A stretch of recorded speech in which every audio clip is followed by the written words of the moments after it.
ओम सत। जीवन और मृत्यु, आत्मा का सहयोग प्रकृति के साथ होता है।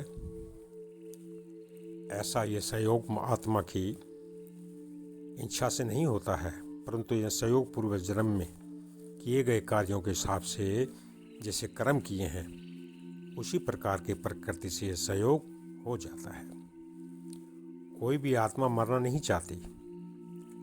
अगर आत्मा मरना चाहती तो वह जन्म ही क्यों लेती। जब प्रकृति के गुणों की क्रिया अपने आप रुक जाती है और प्रकृति के गुणों से कार्य करने की क्षमता ही खत्म हो जाती है, आत्मा से शरीर अपने आप छूट जाता है। और इसी प्रकार कर्मों के आधार पर आत्मा का प्रकृति से संयोग भी अपने आप होता रहता है। जैसे किसी व्यक्ति की जब अचानक जवान अवस्था में दुर्घटनावश या किसी ऐसा बीमारी से संयोग हो जाता है तो अकाल मृत्यु हो जाती है। ऐसी प्रकृति के संयोग से होता है, जिसके द्वारा आत्मा को पूर्व जन्म में किए गए कर्मों की सजा परमात्मा भी प्रकृति के द्वारा ही देता है।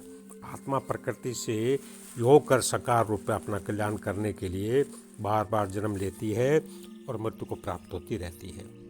जब तक उसका कल्याण नहीं हो जाता, प्रकृति भी अपना कल्याण चाहती है, इसलिए वह आत्मा के साथ संयोग करती रहती है। ओम।